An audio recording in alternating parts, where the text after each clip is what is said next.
We must stop the terror. Now watch this drive. Why are you gay? You are gay.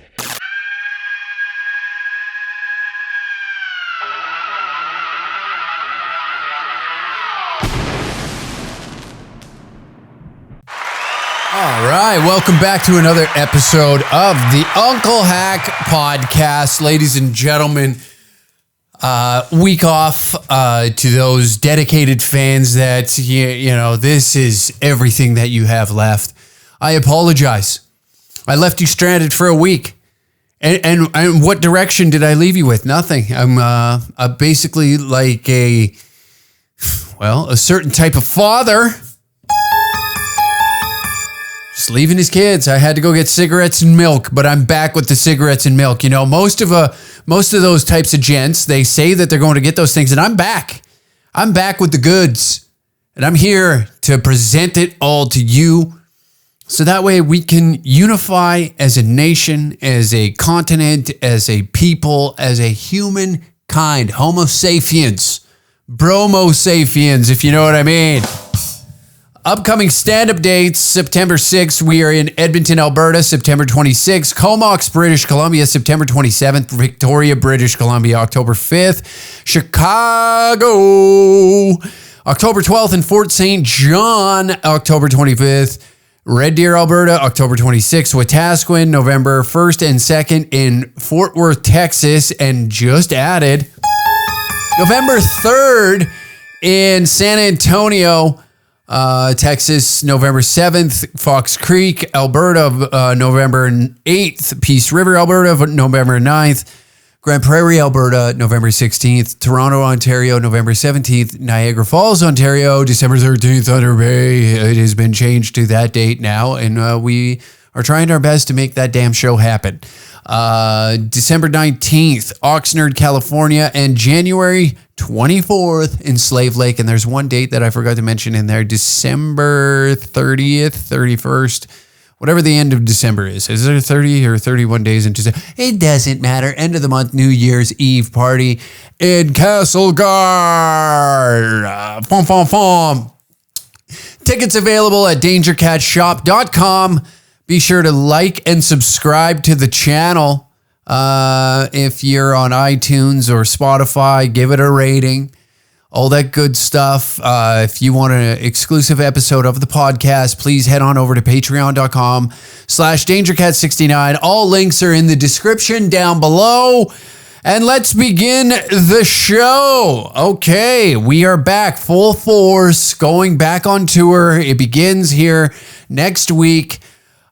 Starting in Edmonton and then cross the continent. But this is troublesome. This is evil in the eyes of some people. It's upsetting that three jabronis are going around telling their little dick jokes, okay? Some folks aren't necessarily excited about this, and they're alluding that this is right-wing extremism and spreading hate. We're heavy on the buttons today. I've been deprived of using my soundboard for almost over a week now, so we are going heavy. You are getting a heavy dose of them. But yeah, some folks are a little, I want to say, upset that we are continuing this path forward with stand-up comedy in Canada. Now, to those that aren't privy to what I'm talking about, on my Twitter,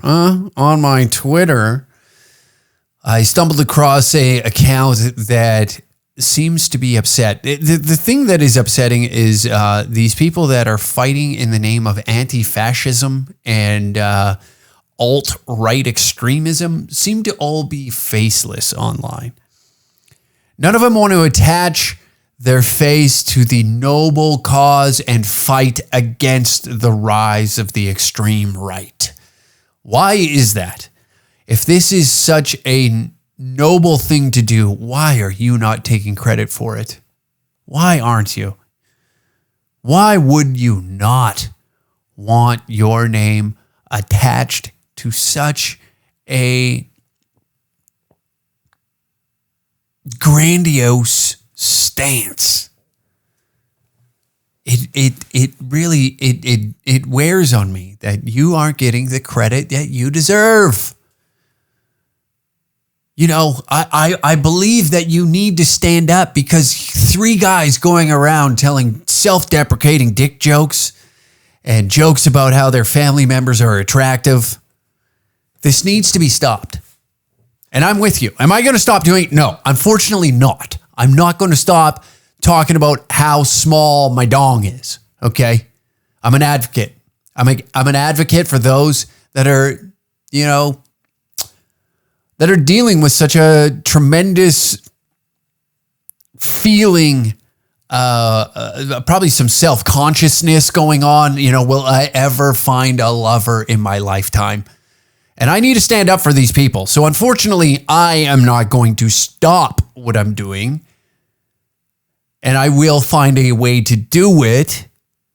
But I also want to extend an olive branch out and link arms with those with the fight against this, because I get it. I get it. It sucks that somebody's going around and saying these types of things on a stage. They should be shot, they should be murdered, or thrown in jail for the rest of their lives. It is becoming increasingly, I don't want to say exhausting. These people, there's something about, is it mental illness? What is it that draws them to this idea that the fight exists in comedy? I don't know what it is with Canadians. Like, I just recently seen that interview with the gentleman that was opposed to Rob Schneider's comedy that took place at that, I think it was like a nurses convention or whatever. And he felt the need to stand up and go and shut down a comedy show because he was uncomfortable about that. And the thing is, you know, we've allowed the Canadians have this idea, or it's like, it's instilled in them that confrontation is just inherently bad. It's a good thing. This is how we progress as a society, I believe anyways, is by having 2 individuals that can disagree with something but come to a conclusion at the end, instead of completely removing it, because it's going to exist whether you like it or not. Unfortunately, comedy shows are going to continue to happen inside the borders of Canada, whether you oppose them or not.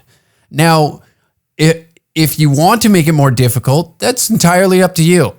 And I'm not sitting here trying to convince somebody to come across the line and be like, yeah, you know what? Maybe I was wrong. I don't care how you think or how you feel about things, but your idea to completely remove it seems a little self-serving because you don't like it.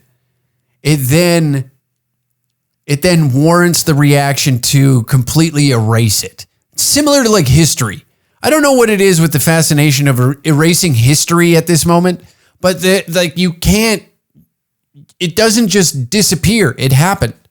It happened. Similar to like, yes, the t-shirt.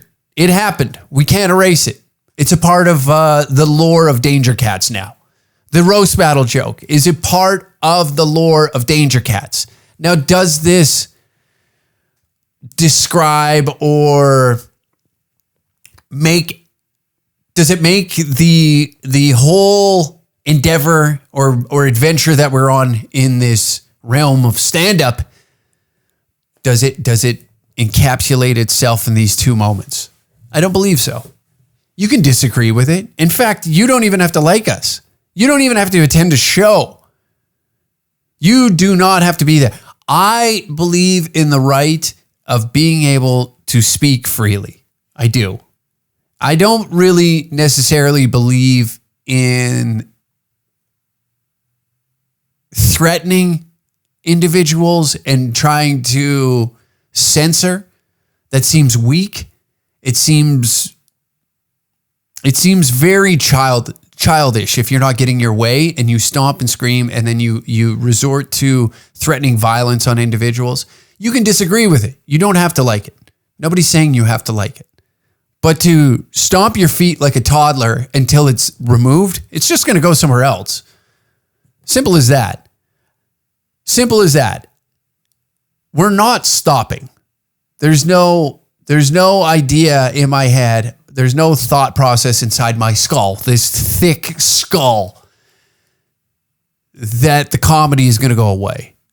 I've wanted to do this my whole life. And have I made it harder on myself to flourish in this industry? Of course, 100%. I'm not disagreeing with that. I'm trying to be as self-aware as possible. The things I've said and done in the past, yes, it is what it is. To me, I go back and I watch some of the old videos and I find them very cringy. You know, I didn't really know what I was doing. So it makes it difficult to go back and be like, yeah, this is where I established myself in the beginning of this adventure, and it's led me to here. And as time goes by, you should grow as a human being. You know, as a 33-year-old man, I look back at even when I was 27 and look like, you know what, maybe that probably wasn't the smartest idea of filming yourself hammered and putting it on YouTube. Not the most genius idea. There was really no direction. It was just like, okay, let's just try and be as wild and obnoxious as we possibly can, which isn't really my character as a human being. Maybe the character I was portraying for that YouTube content at that time. That's that. That's the art behind it. And I know that's a very gay live kind of fucking thing to say, and I get that too. I get that too.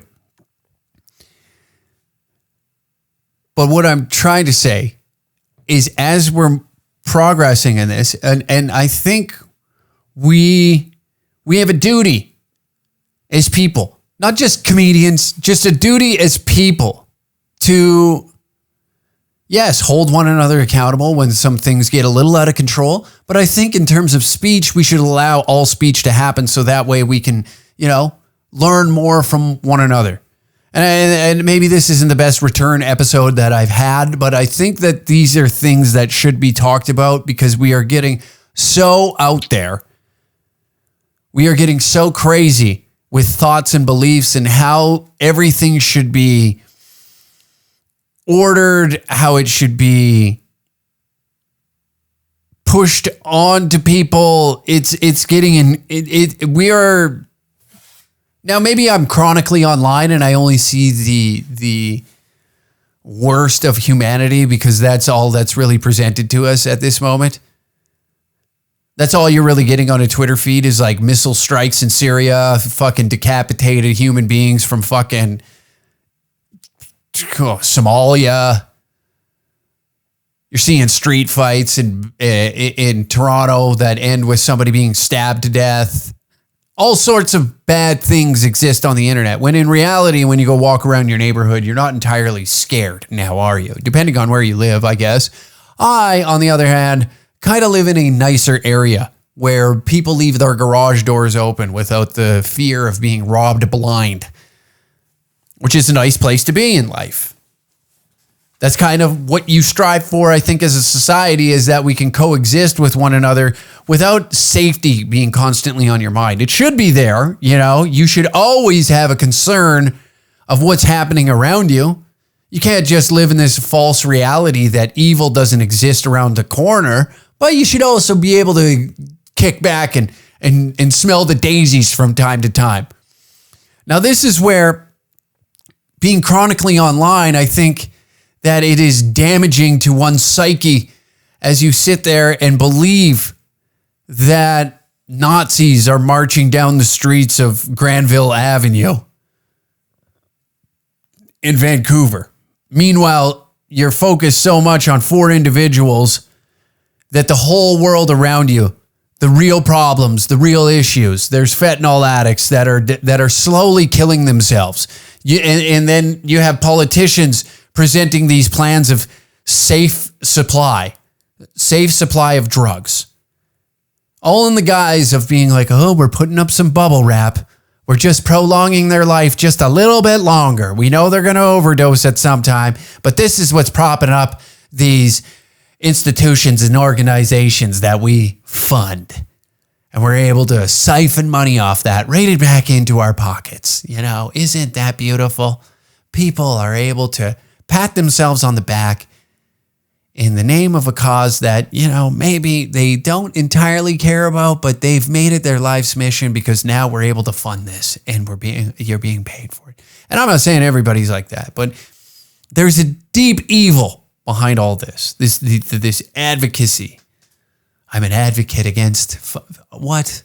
Enough with that. Like, I just read that report on the HateGate report that Kareem Assad did about the Canadian Anti-Hate Network, which was extremely, extremely alarming to me. That manufactured hate is now being monetized inside the borders of Canada, and now we have been somehow roped into this as a comedy troupe that goes around and tells jokes. We unite people, we bring people together, regardless of whatever you are. Could care less. Do you want to laugh at some dumb shit that sits inside of my head, Sam's, and Brett's head that we find funny, and we hope that you find it funny as well. And some of them are dark topics, some of them are light topics. Brett enjoys talking about makeup. Sam likes talking about space. I like talking about how my sister looks attractive in yoga pants. And we bring everybody together. They enjoy an evening, laughing, drinking, giggling with one another. Then they go on their merry little way. To think that I have any cells in my body that would be excited about gathering people together so that way we can unite the right. Let's fire up some tiki torches and go storm the fucking provincial building downtown. Give your head a shake. That's what I mean. Like, as you travel, if you are able to travel, and the world now has a different perception of Canadians. They do. I've noticed this now as we've ventured more and more into the States, is that there is Canadians are perceived in such a different manner than what we were 10 years ago. It used to be, maple syrup, hockey, ha, ha, ha. What are you going to do? Fucking go to your free healthcare, bud? Oh, make fun of me, eh? It was a lot of that. And now there's an embarrassment of the maple leaf being attached to you when you go anywhere. You mutter it. I think I've talked about this before on a podcast, but the whole identity of being Canadian is completely erased, and people go, "Ooh, fuck, sorry to hear." That's what we're told. Because I believe that Canadians have this fake niceness. It's like very passive. It's a very passive aggressive niceness where we avoid confrontation, but we'll be like, "Oh yeah, I don't know why he's doing that." Well, why don't you ask them? We completely avoid any form of conversation to get to the bottom of anything in hopes that it just goes away. And it doesn't. Because now it's led to, and now this is for left and right. Now the insane people are speaking on behalf of the moderates that exist in the middle. And there's more moderates and kind of centrist leaning folk that see both sides and go, I don't even know what to identify with. We're now sitting in this odd place where, you know, when your parents are fighting, that's what it is. It's like your parents are fighting in front of you and the divorce is on the horizon. And now you get the option of living with mom or dad. And this is a tough decision. And you don't really want to do either. You wish you could just move in with grandma because both of these people are fucking insane. None of them really have a grasp on reality. Neither of them do. Your mom has been pill popping for quite some time just to numb the pain that she's in a loveless marriage. Your father's worked himself to death and he's angry that your mother has spent thousands of dollars on Amazon shopping to put you guys in credit card debt. And now you have just a war inside your house whenever you come home. In fact, you avoid home. And here you are, just a minor, a small child trying to exist in a complicated world, and even home is complicated. You just wish you could come home, enjoy the silence of the house while you put on your headphones and exist in this false world of Grand Theft Auto. You want to live, you want to be online with your friends. But mom and dad have to get into a Hell in a Cell match in the living room because the credit card bill just came through. You know, the statement just got emailed to dad and he's upset because he just put fucking 40 hours of overtime in. That's all going down the drain because mom was drunk buying curtains on Amazon. And you as a child now, you can see it in the future already. It's already coming. The divorce papers get slid across the kitchen table and you got to look at both of them and be like, well, who am I going with? Well, your mother's going to take the house. Okay, that's great. So what does that mean? Well, mom, are you still going to drink wine and complain about how your father just comes home, he wants to put up his feet. After a 14-hour day of work, he doesn't even recognize me anymore. I did my hair for him. And you're just like, yeah, that's great, honey. How much did that fucking cost? It cost $1,800 so I can look good for you. Oh, Lord. I did this for you. That's the left. I canceled a comedy show for you for the good of this household. Don't you understand that I'm doing this for you? We can't have 3 individuals going around the countryside talking about having erectile dysfunction. That's outrageous. I did this for you, son. And your father's like, somebody hit this bitch. I wish I could just put on my morals weren't so fucking ingrained in me and I could just put on a wig and sock you in the mouth in the front yard. I'm a woman now. Is that what you want, Carol? I'm a woman now. You want to fight me? Get out the pots and pans. I'm going to ding one upside your skull. Since you don't use them to cook, you fucking alcoholic. And you as a kid just sit there and be like, okay, well, if I move in with dad, is he going to have internet? Because he's gone more. I won't have to deal with a sobbing mother in the kitchen drinking her pain away because the love of her life that she met in high school is now gone. And now I got to exist in a dating pool that I don't even know if I fit in with anymore. Is there anything good out there? That's how you feel as a Canadian now. Because there's no one to vote for. It's all scrambled. It doesn't make any sense. Like Trudeau comes out just last week, and what does he do? He says that he's reducing immigration numbers. So I guess reducing the temporary foreign workers program, which conveniently just comes out right after a report of the United Nations saying that this program is basically a form of modern day slavery. So now, and I heard this just, it was such a heart-wrenching story the other day. I was taking an Uber back from the airport, and this Uber driver, you can probably assume what his ethnicity was, all right? But he was telling me right now that a student was let in months prior, with promises of being able to work. And then when she got here to Canada, those promises weren't kept and she wasn't able to work until I think now October, and came here with X amount of money. That money has now ran out and now she's starving. There's a lot of problems surrounding like her life of terms to try and generate some form of income. And then you get the predators that then, you know, this deep underbelly that exists with all this nonsense that's taking place of like trying to lure her into prostitution, which is insane. You know, we have to be empathetic to a degree. That somebody came here for a better education to do whatever it is, engineering, whatever it may be, with hopes and dreams, only for those hopes and dreams to be crushed due to false promises. And now you've ran out of money. You don't know how you're going to support yourself. There's no systems put in place. It's just kind of like, whatever. Whatever. The school got their money. What do we care? What do we care? And half these schools are fraudulent. And now we're left with human beings that are damn near forced into prostitution. That's insane to me. That's insane. But where's the outrage there?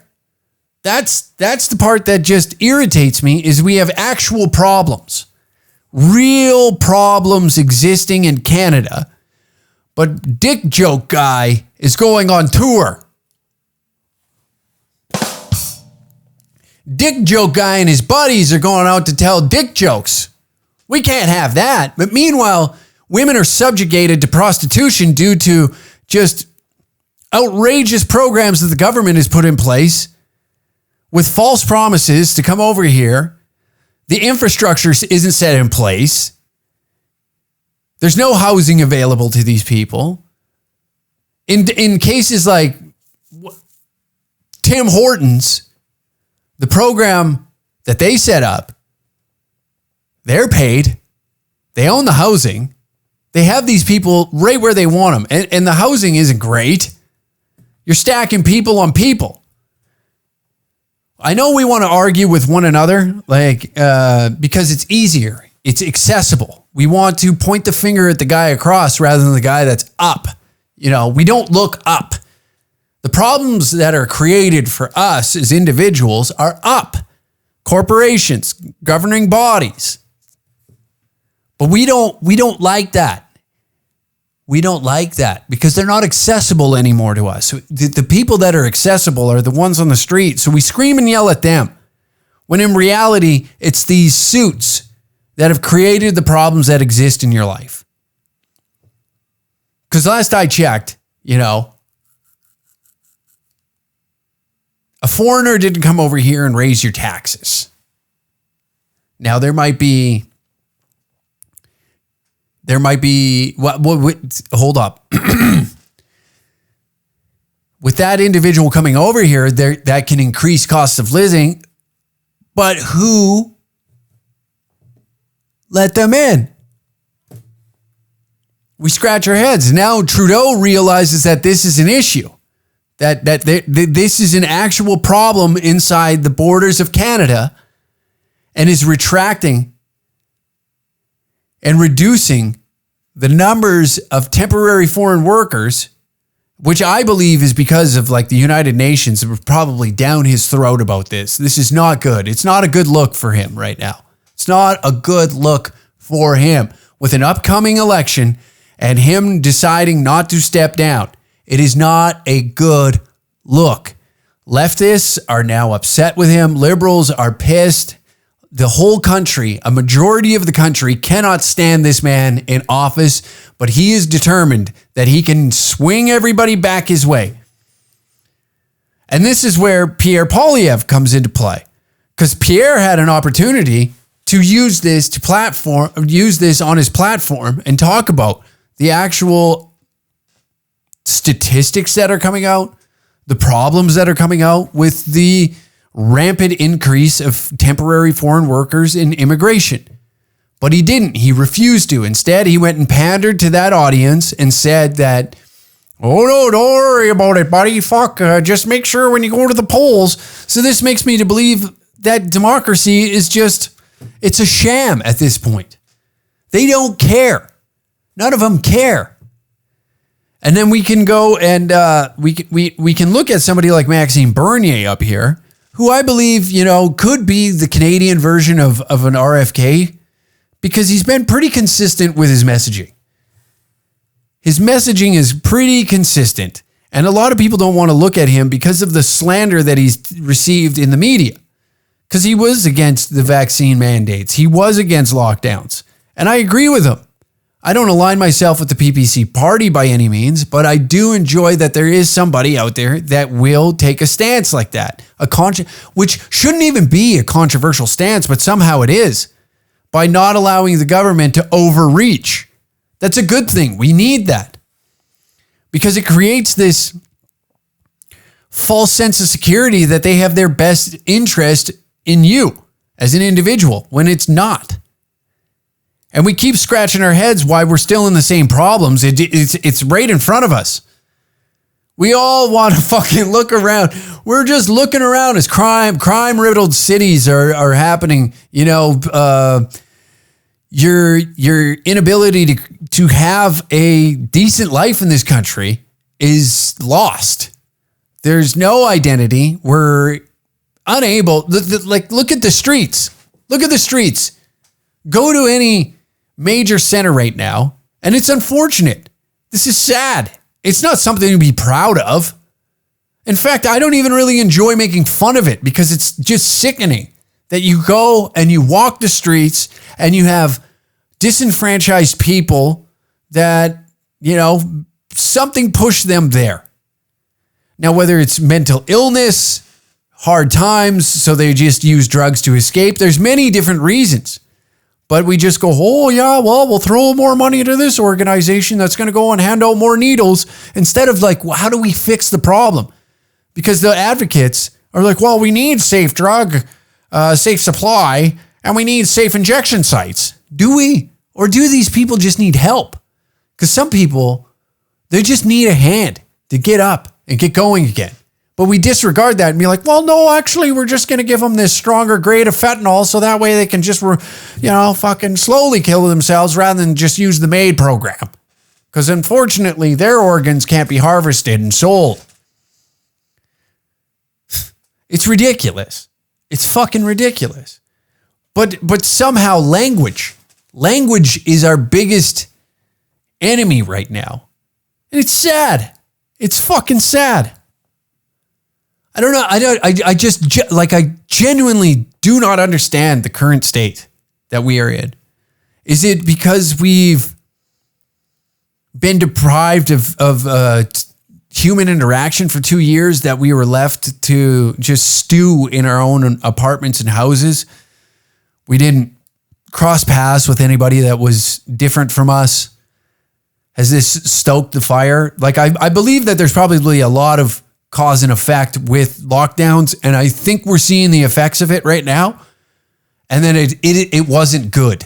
It wasn't good for anybody's mental health. I think more people now are damaged than whatever COVID could have done to them. We've seen people have their lives ripped away from them. They stood up to protest the greatest chili cook-off in the history of Canada. More people gathered there. It was like a fucking outdoor festival, for Christ's sakes. There's bouncy castles. Every street corner. They're shoveling the snow. The downtown core hasn't looked that good in Ottawa, and I don't even know how long. Probably dating back to the 90s. People were taking care of one another.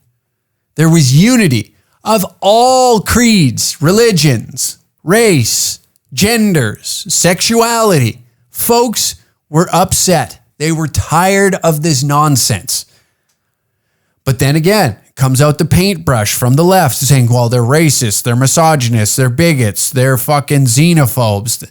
No, they want to go to work. This is the problem, is you don't listen. We've had to listen to these people parade in the streets about, hey, ho, ho, racism has got to go. And most of us agree. I think most people aren't racist, but you brand them a racist because they believe in something that doesn't even pertain to race. They believe that they should be free. How the fuck does that make any sense? It doesn't make any sense at all to me. You're dragging race into a conversation that doesn't even pertain to it? Well, you're xenophobic because you don't want to get the vaccine. What are you talking about? What the fuck are you talking about? It's insane. That's what I mean. The mentally ill right now are the loudest in the country, and we're allowing them to be loud, just obnoxiously loud. Obnoxiously loud. And it makes no sense whatsoever why they are leading the charge of culture, because it hasn't done anything positive, I don't believe. They haven't really created anything great. In fact, I would say they're destroying more than they are creating. And I'll go and I'll make a stance like this. I'll go as far as to say this.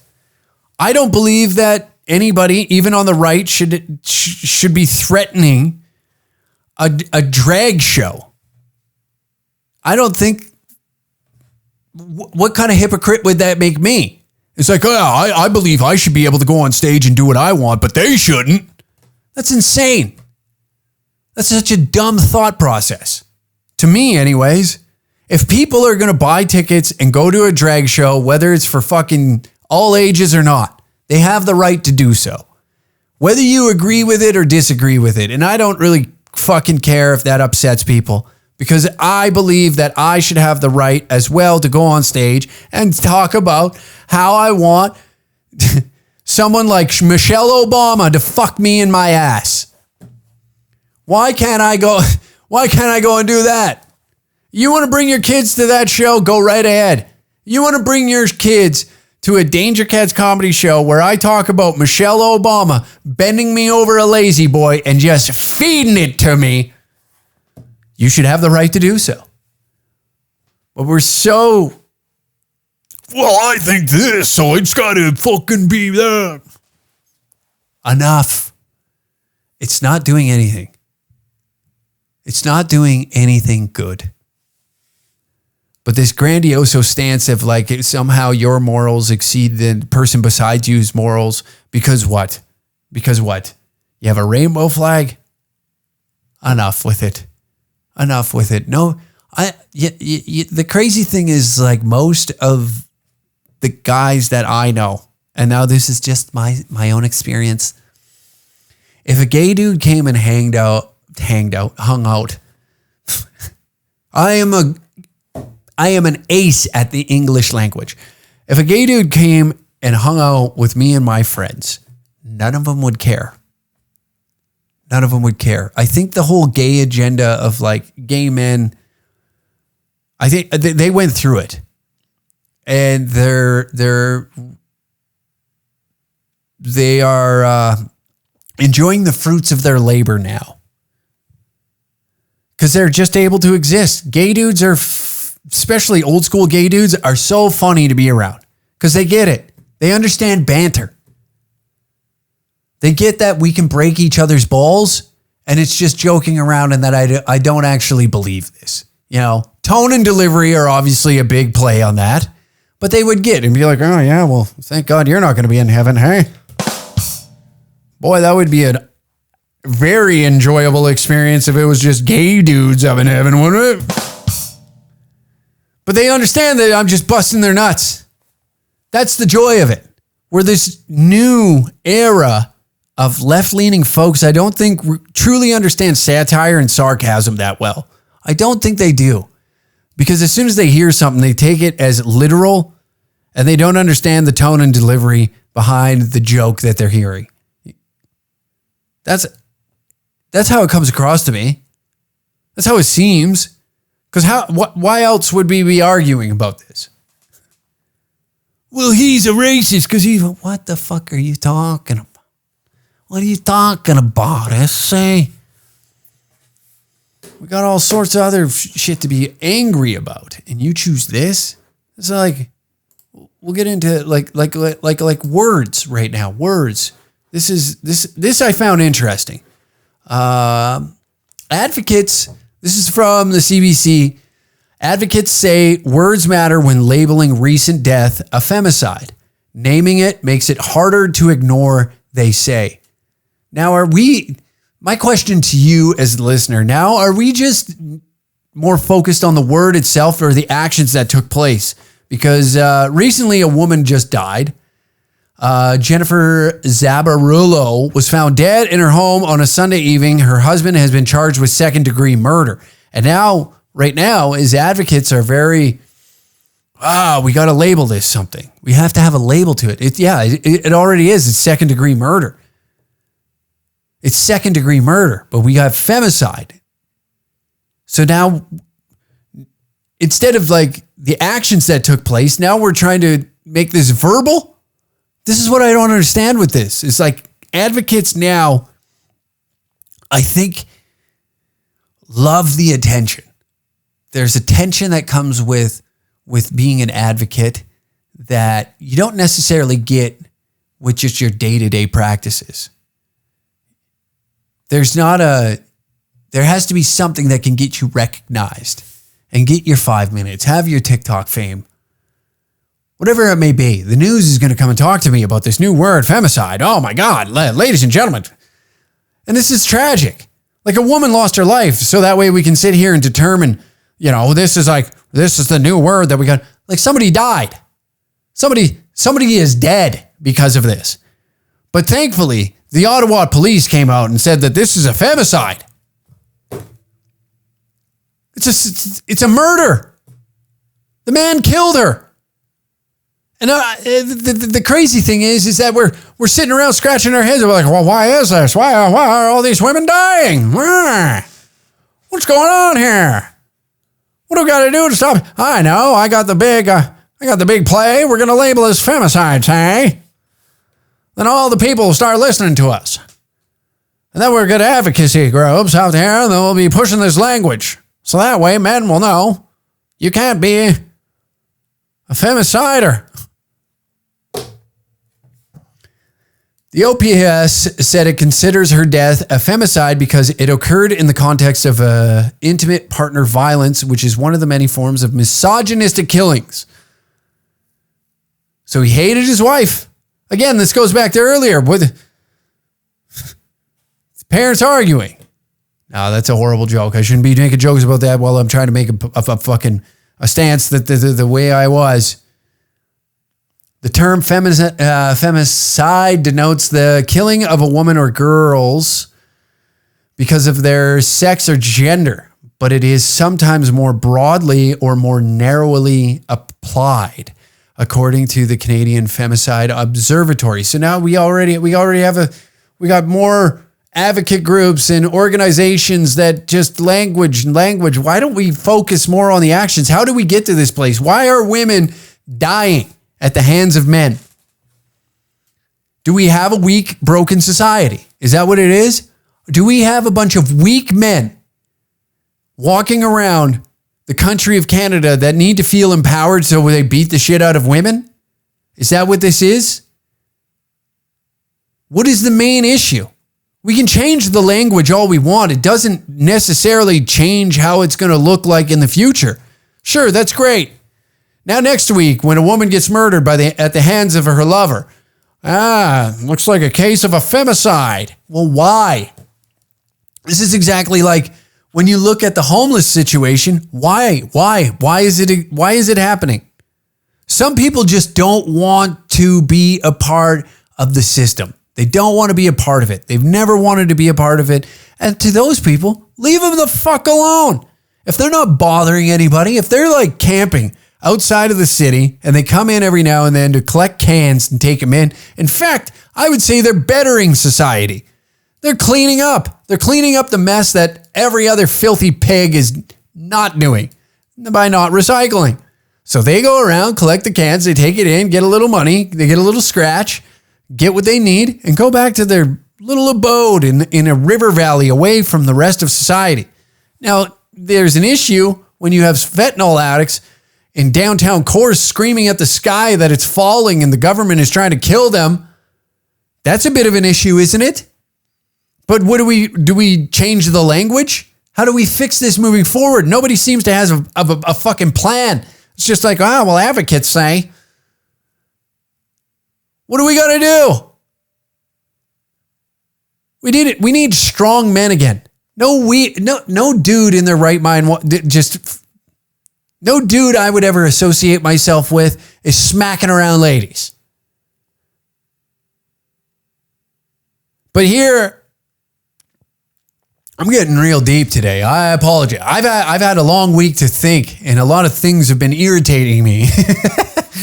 But this is just like another one of those articles that you read and be like, okay, well, where in here does it say how we're going to solve this issue? The importance of tracking, again, nothing. Ottawa Victim Services have received money from the municipal government to develop a bystander awareness program to help people safely intervene in situations before they became tragic. There's a lot of public education that needs to happen, she said, which can help people understand whether they or their friends or family are in a healthy relationship. Oh, Lord. The hidden abuses and violence and coercive control that happens in families is a result of the patriarchal society that we still live in. It's the patriarchy's fault, okay? That we have to work to do a change. That we have work to do.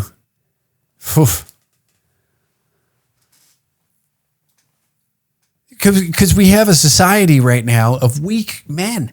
We have weak men. Who are they looking up to? Andrew Tate? That's who. You want the men looking up to Andrew Tate? He has no problem smacking around a bitch. Anytime somebody steps up to be a folk hero or somebody you can look at and be like, that's a man, they destroy his character. And then that person suddenly realizes, this fight ain't really for me. I don't want to be a part of it. They leave. They leave. Unfortunately, it's sad because there's a lot of good men out there whose voices should be heard, but they're not because people destroy their character, which is unfortunate. We wouldn't have circumstances like this where a woman is being beaten to death inside of her house if we had a society of strong men. Simple as that. But what do? Strong men are going to come with problems. You're going to have to accept that you're not going to like the language that they use. There's a certain way that men talk to one another that we understand, that a female isn't quite necessarily going to understand, because no man is going to sit back and watch a woman get their fucking head kicked in. No dude is ever going to do that.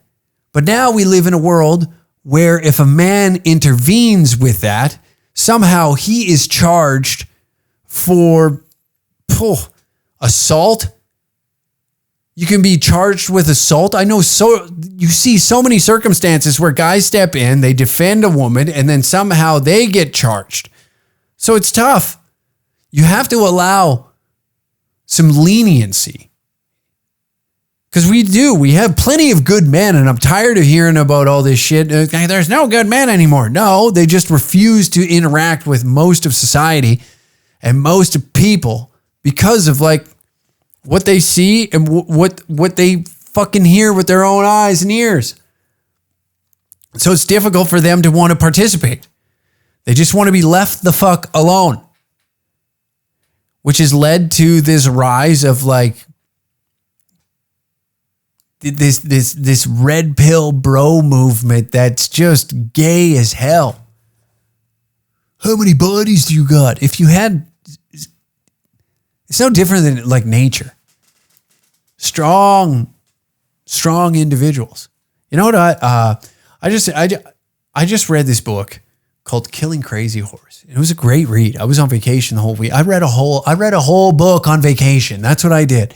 I kicked my feet up. I went fishing and played golf and read a book like I was a retired 74-year-old man. And it was wonderful, I might add. Limited internet access, just a lake, views, sounds of nature. You connect. You disengage for a minute, just ponder on your thoughts. And I was reading this book called Killing Crazy Horse about the Indian Wars in the 1800s. And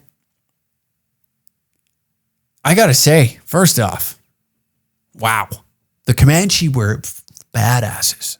They were badasses. Sitting Bull was a dog. That guy got it done.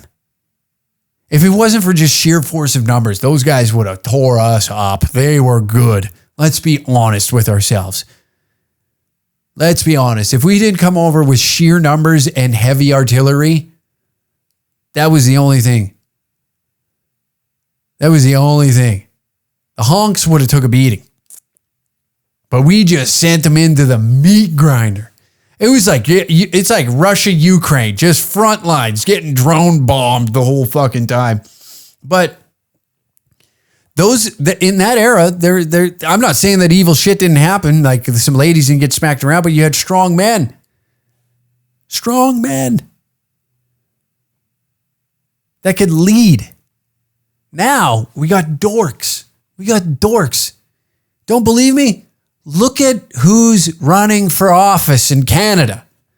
Dorks. All three of them are dorks. I should say four if you want to include Maxime. But nobody, you don't look at them and you're like, oh yeah, that's a strong individual that I would love to lead me into whatever sort of battle, whether it's mental or physical. That is a person I can trust myself for them to take charge and seeing a better world. Neither of them. They all talk out of their ass. They're not strong men. And that's the thing they fear, is that strong men will rise up. Because if that happens, the whole deck of cards comes crumbling down. The whole thing shatters beneath them. Because then you start to poke holes in everything that props this whole system up. The whole system, how it's ran, the truth of how it's ran, rather than having a strong individual that can lead with just passion, honesty, and what would be the perfect word? Impunity? Maybe that's the word. But that has a desire to see a better country. They don't want to see that. Why? Because right now we're so focused on one another that we don't zero in onto the real problems. There's too many lunatics right now disrupting the actual view, or the focus, the focus on the real problems that exist with what we're dealing with as people. We have a crumbling financial situation that a lot of us just don't believe in anymore. Many of us, I don't think, even believe in democracy. I think a lot of us view it as it's just propped up, the illusion of choice. No matter what you vote for, they're still going to do whatever they want, due to the fact that the lobbyists have them in their pocket. So what does it matter? When the giant corporations donate to both sides and can manipulate these politicians into putting policies into place that furthers their profits, what are we left with? The illusion of choice. So what else do? You argue with your neighbor. You argue with your family members because they voted a certain way. Instead of like looking for, leadership, or having just to take a step back for a second and see that there is another way. But we're led to believe that this I don't even want to call it a democracy. It's just corporate interests at this point. And we're selling off, like, the assets of this country have been sold off. We've raped this land for whatever it's worth just to put up shopping malls. So that way we can feel good after a long, hard day of doing something that you don't even want to do.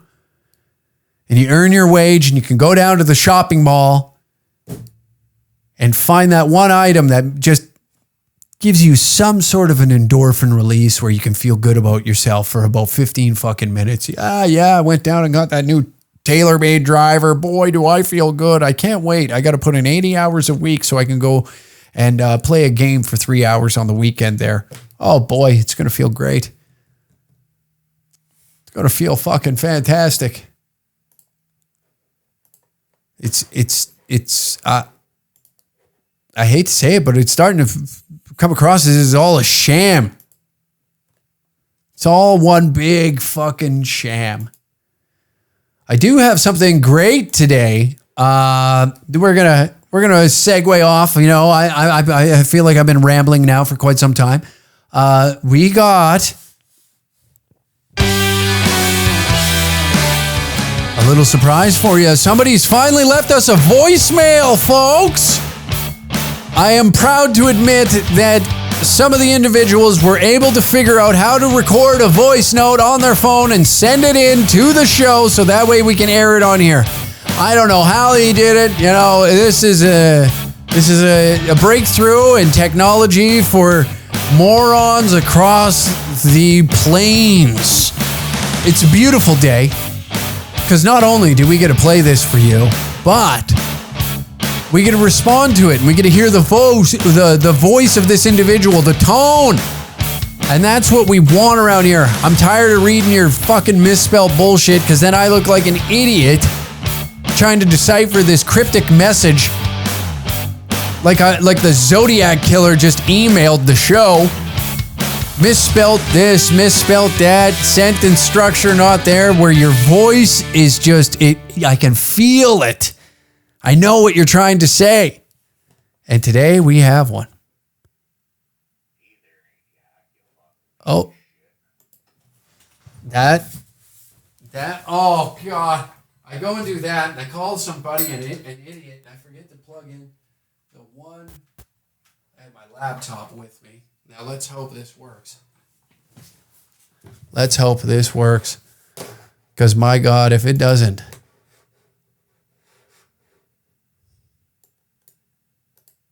Hey there, anti-hack, you fucking piece of shit. Anti-hack. I like that. I'm from a small town in northern Ontario. Gross. And, I have a neighbor, lives in the trailer across the road.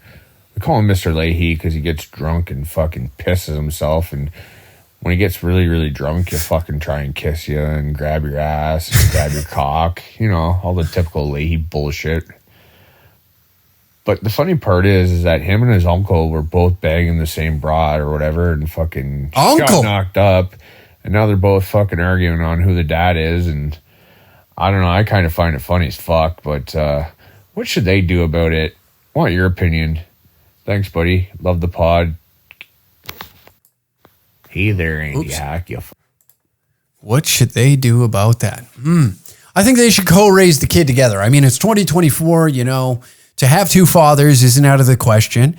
And, you know, if both of them are drunks and fondling people when they're drunk, like hammered out of their mind, you know, you got to have one watching over the other so that way they don't fondle the child. That's the last thing you need is to have some poor innocent kid being taken advantage of by some alcoholic. So both of them could overlook I would assume, since you didn't describe the other uncle, that maybe he's got a little bit more wits to him.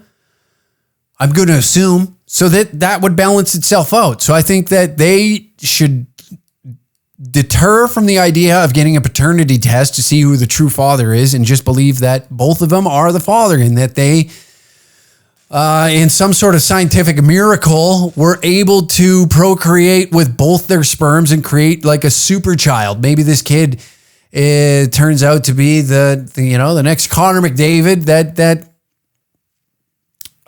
leads the Toronto Maple Leafs to their first Stanley Cup in over a fucking century, or if not longer. I don't even know. Fuck, who cares? But yeah, I personally believe that both of them should co-parent that child. You know, you're in a small town, and I believe the old adage or the old saying is it takes a village to raise a child. And well, if the town drunk and the town moron come together, maybe the kid has a fighting chance.